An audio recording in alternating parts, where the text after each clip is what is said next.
இயேசு கிறிஸ்துவின் இனிய நாமத்தில் உங்களுக்கு வாழ்த்துக்களை தெரிவித்துக் கொண்டு இந்த நாளும் வேதத்திலிருந்து ஒரு நல் வார்த்தை உங்களிடம் பகிர்ந்து கொண்டு உங்களை ஊக்கப்படுத்த வந்திருப்பது உங்கள் சகோதரர் மோகன் மோசஸ். இந்த நாள் நம்ம வேத பாடத்தின் கீழாக தியானிக்க போகிற தலைப்பு ஏபோத். ஏபோத் என்ற தலைப்பின் கீழாக நம்ம இன்றைக்கி தியானிக்க போகிறோம். என்னோடு கூட நீங்கள் வேதாகமத்தை எடுத்துக்கொள்ளுங்கள். வேதாகமம் இல்லாமல் இந்த காணொலியை நீங்கள் காண வேண்டாம், இது உங்களுக்கு பெனிஃபிட்டாக இருக்காது. சரி, இப்போ நம்ம இந்த ஏபோத் என்ற தலைப்பின் கீழாக நம்ம தியானிக்கலாம். ஏபோத் என்கிற வார்த்தைக்கு அர்த்தம் என்ன? அடிப்படையாக இந்த ஏபோத் என்ற வார்த்தைக்கு ரெண்டு அடிப்படை அர்த்தங்கள் உள்ளன. ஒன்று இந்த ஆசாரியன் அணியக்கூடிய உடை என்பதும் அல்லது பொருள் என்பதும் கூட ரெண்டு அடிப்படை அர்த்தங்களாக காணப்படுகிறது. இதை நம்ம பார்க்கணுன்னா முதலாவதாக யாத்திராகமம் புஸ்தகத்திலையும் வாசிக்கலாம். 28வது அதிகாரம் முழுவதையும், லேவியரகம் 8வது அதிகாரத்தையும் நீங்கள் முழுமையாக வாசி பார்த்தீங்கன்னா இந்த ஏபோத்தை குறித்ததான எல்லா தெளிவும் உங்களுக்கு கிடைச்சிடும். தெரியாதவர்களுக்காக நான் சொல்லுகிறேன். யாத்திராகமம் 28 என்ன போட்டிருக்கோன்னா, மோசேவின் இடத்துல கர்த்தர் சொல்லுவார், ஆரோனுக்கு, அதாவது ஆசாரியனாக ஊழியம் செய்ய போகிற ஆரோனுக்கும் இனி வரப்போகிறவர்களுக்கும் எப்படிலாம் கட்டளைகள் இருக்கணும், எப்படி அவங்க ஊழியம் செய்யணும், என்ன மாதிரி ஆடைகள் அணியணும், எப்படிலாம் அது இருக்கணும், ஏபோத் என்றால் என்ன, ஏபோத்துக்கு என்னெல்லாம் யூஸ் பண்ணணும், என்ன நூலில் அதை செய்யணும், அப்புறம் என்ன மணிகள் தொங்க விடணும், என்ன கற்கள் இருக்கணும், எல்லாத்தையும் பற்றி க்ளீனாக யாத்திராகமம் 28 மோசேவின் இடத்துல கர்த்தராகிய தேவன் பேசுகிறத நம்ம பார்க்க முடியும். அதில் பார்த்திங்கன்னா அந்த ஏபோத்தை மாத்திரமல்ல, அந்த ஆசாரியன் அணியக்கூடிய மற்ற விஷயங்கள் கூட, தலைப்பாகை, மார்பதக்கங்கள், அப்புறம் மேலங்கி, கீழங்கின்னு சொல்லி எல்லாவற்றையும் குறித்து தேவன் அழகாக அங்கே மோசேவின் இடத்துல சொல்லி கொடுக்கறத நம்மளால் பார்க்க முடியும். ஏபோத் பார்த்திங்கன்னா ஒரு சிறப்புமிக்க பெரும் முக்கியத்துவம் வாய்ந்த ஒரு அலங்கரிக்கப்பட்ட கைவினை பொருள் என்று கூட நம்ம சொல்லலாம். ஏபோத்தை உருவாக்குகிறதற்கு அதிக முயற்சி எடுக்கப்பட்டது. ஏன்னா நீங்கள் அதை வாசி பார்க்கும்போது தெரியும், அந்த வகையான ஒரு ஞானத்தின் ஆவியை நான் யாருக்கு கொடுத்துருக்குறேனோ அவன் தான் அதை செய்ய முடியுன்ற வார்த்தையெல்லாம் நம்ம வருகிறத பார்க்கலாம். இது நேர்த்தியாக வடிவமைக்கப்பட்ட ஒரு பொருள் என்று சொல்லலாம், இல்லை ஆடை என்று கூட சொல்லலாம். அது மிகவும் குறைந்த எடையை கொண்டதாக இருந்ததாக பெரிய வல்லுநர்களெல்லாம் சொல்லுகிறார்கள். கர்த்தருடைய வேலையை செய்வதற்கு பரிசுத்தம் மிக அவசியம். பிரதான ஆசாரியன் மட்டுமே இந்த ஏபோத்தை அணிய முடியும் என்பது சட்டம். அந்நாட்களில் கர்த்தருக்கு சேவை செய்ய ஒரு சம்பிரதாய ரீதியாக இதெல்லாம் தேவைப்பட்டது. இன்னைக்கு கிடையாது, அன்னைக்கு ஓல்ட் டெஸ்டமென்ட் காலத்தில். ஓகேங்களா? ஒரு சம்பிரதாயம். ஏபோத் பார்த்திங்கன்னா, ஏபோத்து, இந்த மார்பதக்கம், அங்கி இல்லை அல்லது தலைப்பாகை, இதெல்லாம் இல்லாமல் எந்த ஒரு ஆசாரியனும் பிரதான ஆசாரியனும் போய் கர்த்தருக்கு ஊழியம் செய்ய முடியாத அந்த நாட்களில். தன் வேலையை செய்யவும் கர்த்தரிடத்திலிருந்து சரியாக பதில் கேட்டு வாங்கவும் பிரதான ஆசாரியருக்கு இந்த ஏபோத் உதவியது. இப்போ உங்களுக்கு அது புரிஞ்சிட்டு இருக்கும். ஊழியம் செய்கிறதுக்கு ரொம்ப முக்கியம். அட் த சேம் டைம் ஏதாவது ஒரு பதிலை நம்ம கேட்டு வாங்கினோன்னா இந்த ஏபோத் ஒரு மிகப்பெரிய ஒரு கருவியாக உதவியது என்பதை நம்ம தெரிந்து கொள்ளலாம். இப்போ ரொம்ப சிம்பிளாக குழம்புதுங்க, ஒன்றுமே புரியல அப்படின்னா, ஜென்ரலாக நம்ம கிச்சனில் யூஸ் பண்ணுவோம், லேடிஸ் ஆர் ஜென்ஸ், செஃப் எல்லாம் யூஸ் பண்ணுவாங்க, ஒரு ஏப்ரான்னு சொல்லுவாங்க. இப்படி மாட்டிக்கிட்டு தான் நம்ம போய் குக் பண்ணுவோம் இல்லைங்களா? அப்போது அந்த ஏப்ரான் மாதிரி இருக்கிறது தான் இந்த ஆடை. இந்த ஏப்ரானோடு கூட இந்த ஏபோத்தையும் இணைக்கணும். அந்த ஏபோத் என்பதை பார்த்திங்கன்னா எப்படி இருக்கணும், ரெண்டு கற்கள் இந்த சைடு ஒன்றும் இந்த சைடு ஒன்றும் ஷோல்டரில் இருக்கணும். ரெண்டு கோமேதக கற்கள் இருக்கணும். நீங்கள் எல்லாத்தையும் வாசி பாருங்கள், உங்களுக்கு தெரியும். அது பார்த்திங்கன்னா அந்த ரெண்டு கோமேதக கற்கள் அந்த ரெண்டு ஷோல்டரில் இருக்கிறது, ஒன்று இந்த பக்கம் ஒன்று இந்த பக்கம் இருக்கிறதுலையும் 6 கோத்திரத்தோட பெயர்கள் எழுதப்பட்டிருக்கணும். அது எப்பொழுதுமே எனக்கு நினைவு சின்னமாக இருக்கணும் அப்படின்றதெல்லாம் அவர் சொல்கிறத பார்க்கலாம். அது மாத்திரம் இல்லாமல் 3 வரிசையில் ஒரு ஸ்கொயர் ஷேப்பில் 12 கோத்திரத்தோட பேர்களோட கூடிய கற்கள் வடிவமைக்கப்பட்ட, அதான் என்ன சொல்லுவோம், கார்வ் பண்ண கற்கள், அந்த பேர் எழுதப்பட்ட கற்களாக 12 கோத்திரத்தோடைய கற்களும் இங்கே இருக்கணும். அதான் மார்பதக்கம். அந்த மார்பதக்கத்தில் 12 கோத்திரத்தோடைய கற்கள் இருக்கணும். அப்புறம் ஊரீம் தும்மீம் என்ற 2 கற்களும் இருக்கணும். அப்படின்றதெல்லாம் சட்டமாக சொல்லப்பட்டு அந்த நாட்களிலே ஃபாலோ பண்ணப்பட்டது. எதற்கென்றால் இதுதான் பிரதான காரியமாக இருந்தது. இந்த கர்த்தரிடத்துல நம்ம கேள்விக்கு உண்டான பதிலையோ செய்யட்டுமா செய்ய வேணாமா அப்படின்றதெல்லாம் அதுக்காக தான் இந்த ஆடை யூஸ் பண்ணப்பட்டிருக்குது. இப்போ நீங்கள் அதை முழுசாக நீங்கள் பார்க்கணுன்னா நீங்கள் யாத்ராகமம் 28 முழுசாக படித்து பாருங்கள். பிகாஸ் எந்த ஒரு ஆசாரியனும் இது மாதிரி ஒரு துதியின் ஆடை, இந்த ஆடையெல்லாம் போடாமல் கண்டிப்பாக வந்து அவனால் ஊழியம் செய்ய முடியாது.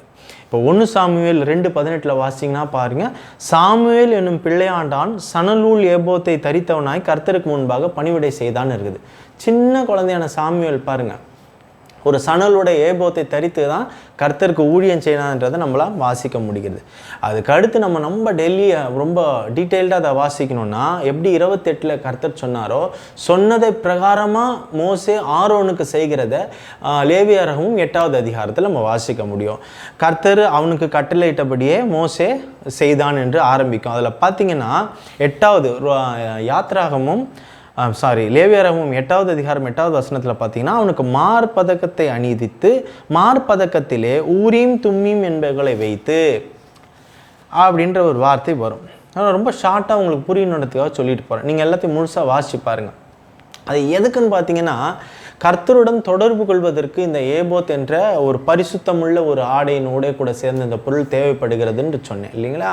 இது ஒரு புனித பொருளாக இருப்பதோடு மட்டுமல்லாமல் இந்த இஸ்ரேல் மக்களின் பாவத்துக்கு ஒரு சின்னமாகவே காணப்பட்டது. அதுதான் ஒரு பரிகாரம் செய்யறதுக்கு போகும்போதெல்லாம் இந்த ஆடையை அவர் தரித்துட்டு போகிறதுக்கு ஒரு மிகப்பெரிய ஒரு காரணமாக இருக்கிறது.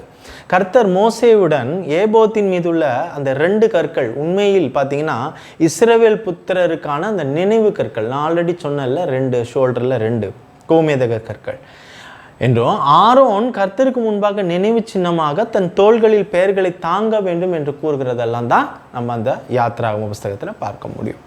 கர்த்தரை வணங்குவதற்கும் தங்கள் பாவங்களுக்கு பரிகாரம் செய்வதற்கும் கர்த்தருடன் தொடர்பு கொண்டு முடிவு எடுப்பதற்கு இஸ்ரவேல்கள் செய்ய வேண்டிய ஒரு சடங்கின் ஒரு பகுதியாகத்தான் இது இருந்துள்ளது. இப்போ உங்களுக்கு நல்லா கிளீனாக விளங்கிட்டு இருக்கும்.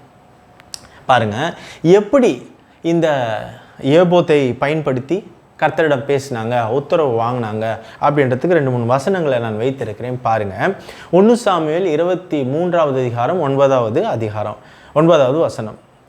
தனக்கு பொல்லாப்பு செய்ய சவுல் எத்தனம் பார்க்கிறான் என்று தாவீது அறிந்து கொண்டபோது ஆசாரியனாகிய அபியாத்தாரை நோக்கி ஏபோத்தை இங்கே கொண்டு வா என்று சொல்லுகிறத பார்க்கலாம். ஸோ பின்னர் என்ன பண்ணுறான் தாவீது? கர்த்தரிடம் வழிகாட்டுதலை கேட்கிறான். கர்த்தர் அவனுக்கு ஆலோசனை வழங்குகிறதை பொறுத்து அவன் முடிவு எடுக்கிறத நீங்கள் அங்கே வாசிச்சு பாருங்க.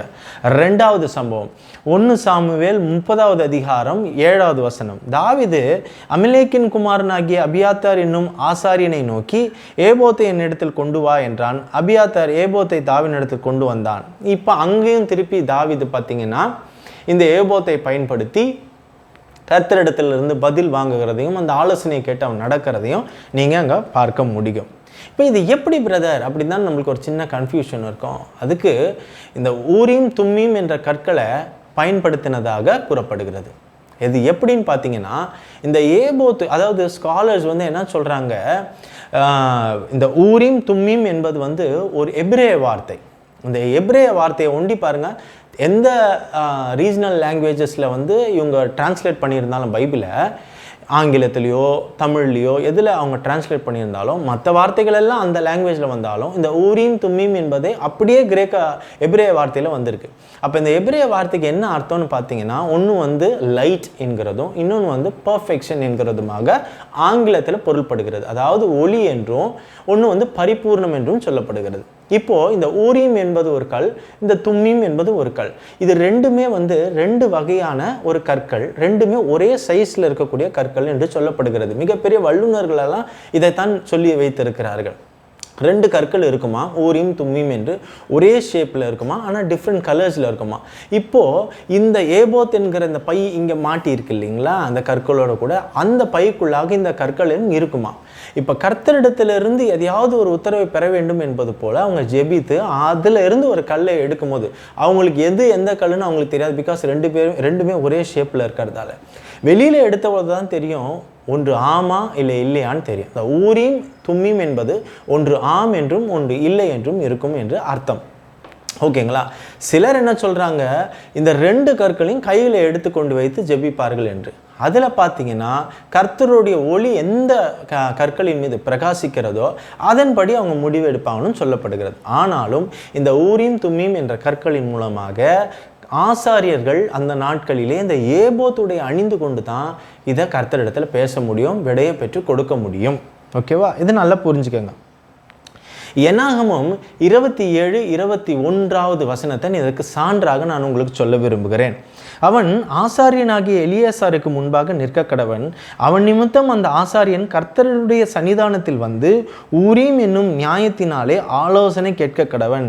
அவருடைய கட்டளையின்படியே அவனும் அவனுடைய இஸ்ரவேல் புத்திரனாகிய சபையார் எல்லாரும் போகும், அவருடைய கட்டளையின்படி வரவும் வேண்டியது என்றான் இருக்குது. அப்போ பாருங்கள், ஒரு இடத்துல ஆலோசனை கேட்கறதுக்கு இந்த ஊரீம் யூஸ் பண்ணப்பட்டதை நான் ஒரு சான்றாக உங்களுக்கு எடுத்து சொல்லுகிறேன். ஓகேங்களா? எல்லா முறையும் இந்த மாதிரி கேட்கும்போது பதில் வருமா, பதில் வராமல் கூட போயிடுமா, இல்லை எல்லா முறையும் கர்த்தர் வந்து இந்த ஊரீம் தும்மீம் மூலமா பதில் சொல்லியிருக்காரா அப்படின்னு நம்ம கேட்கும்போது 2 இடங்களில் பதில் சொல்லாததும் இருக்கிறத நான் அது உங்களுக்காக சுட்டி காட்ட விரும்புகிறேன். 1 சாமுவேல் 28வது அதிகாரம் 6-7 வசனத்தை வாசிக்கிறேன் பாருங்க. சவுல் கர்த்தரிடத்தில் விசாரிக்கும் பொழுது கர்த்தர் அவனுக்கு சொப்பனங்களினாலாவது ஊரீமினாலாவது தீர்க்க தரிசிகளினாலாவது மறு உத்தரவு அருளவில்லை. எந்த விதத்திலையும் சொப்பனமோ இந்த ஊரீம் தும்மீம் கற்கள் மூலயமோ தீர்க்க தரிசனமோ யார் மூலம் கேட்டாலும் சவுலுக்கு பதில் வரல. அதனால அவன் என்ன பண்றான்னு அடுத்த வசனம் சொல்லுது. அப்போது சவுல் தன் ஊரியக்காரனை நோக்கி அங்ஙனம் பார்க்கிற ஒரு ஸ்திரியை தேடுங்கள், குறி சொல்லுகிற ஒரு ஸ்திரியை தேடி அவன் போகிறத பார்க்க முடியுது. ஸோ பதில் விளம்பாத ஒரு இடமும் இருக்கிறது. ஓசியா தீர்க்க தரிசனம் 3வது அதிகாரம் 4வது வசனத்தை நான் உங்களுக்காக வாசிக்கிறேன். கர்த்தர் சொல்லுகிற வார்த்தையை பாருங்க. இஸ்ரவேல் புத்திரர் அநேக நாள் ராஜா இல்லாமலும் அதிபதி இல்லாமலும் பலி இல்லாமலும் சிலை இல்லாமலும் ஏபோத் வஸ்திரம் இல்லாமலும் தேராபீம் இல்லாமலும் இருப்பார்கள்னு சொல்ல வருது. அப்போ சொல்லியிருக்காரு. அப்போ இதன் நிமித்தமாக அவங்க எந்த விதத்துலையுமே நம்மளுக்கு டைரக்ஷன் எப்படி போகிறதுன்னு தெரியாதபடி மனநொந்து தன்னுடைய தப்புகளை மனம் திருப்பி என்னிடத்துல வருவாங்கன்றதா அடுத்த வசனம் சொல்லணும்னு வச்சுக்கோங்க. அப்போ இந்த மாதிரியான சிச்சுவேஷன்கள் எல்லாம் கர்த்தர் மௌனமாக இருக்கிற போது கூட இருந்திருக்கிறதுன்னு தான் சொல்ல விரும்புகிறேன். ஓகேங்களா?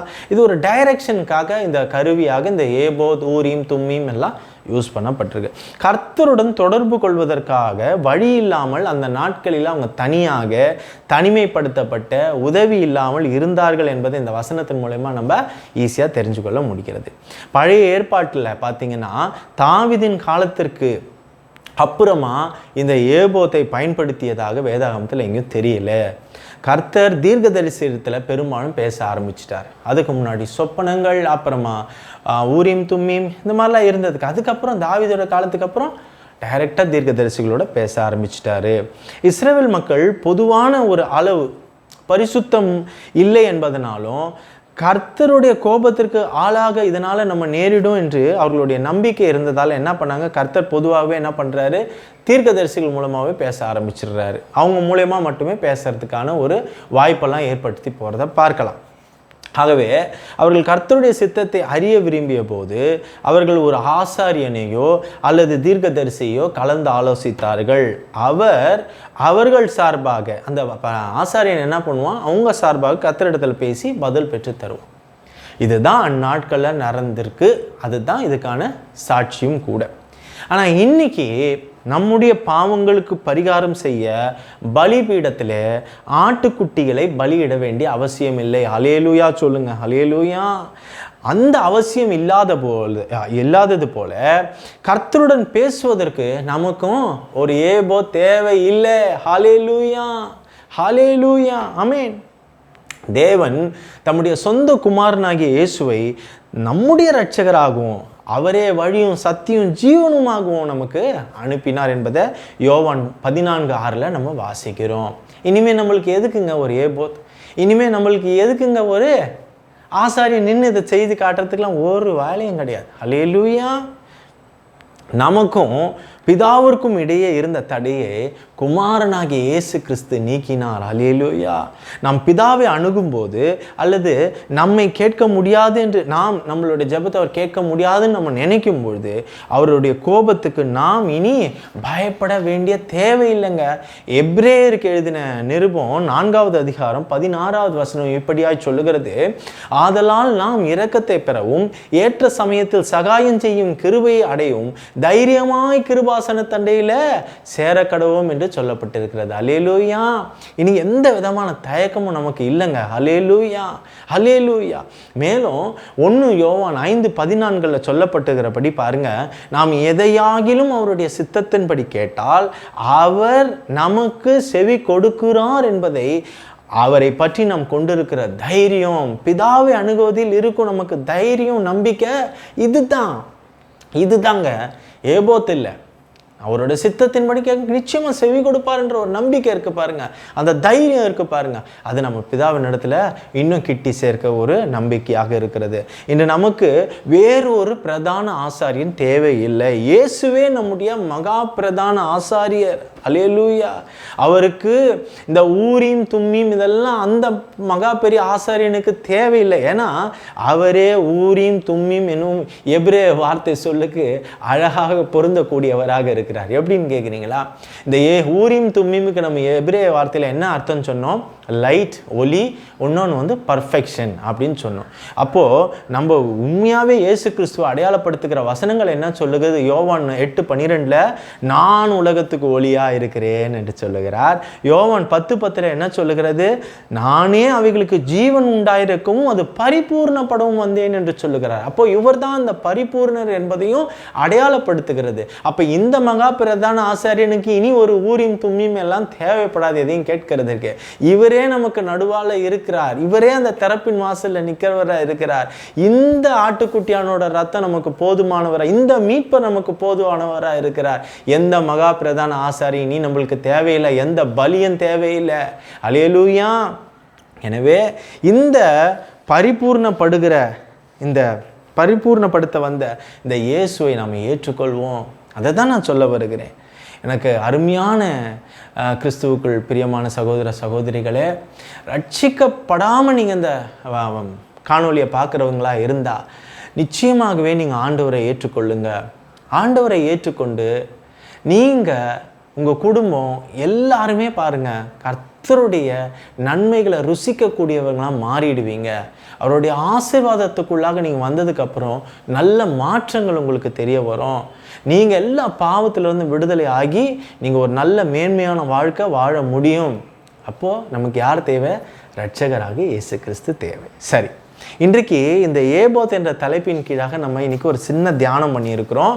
அதில் உங்களுக்கு ஏபோத்தை குறித்ததான ஓரளவுக்கு என்னால் முடிந்தவரை நான் சொல்லியிருக்கிறேன் என்று நான் விசுவாசிக்கிறேன். வேறொரு தலையங்கத்தோடு வேறொரு நாள் உங்களை வேறொரு காணொலியில் சந்திக்க நான் கிறிஸ்துவுக்குள் ஆவலாக இருக்கிறேன். கர்த்தருக்கு சித்தமானால் அது நிறைவேறும். அதுவரை ரகசிய வருகைக்காக காத்து கொண்டிருக்கும் இந்த மணவாட்டி சபையை மணவாளனாகிய இயேசு கிறிஸ்து மிக விரைவில் கொண்டு செல்ல வருகிறார். விசுவாசிக்கிற நாம் யாவரும் சேர்ந்து சொல்லுவோம், மாரநாதா. ஆமேன்.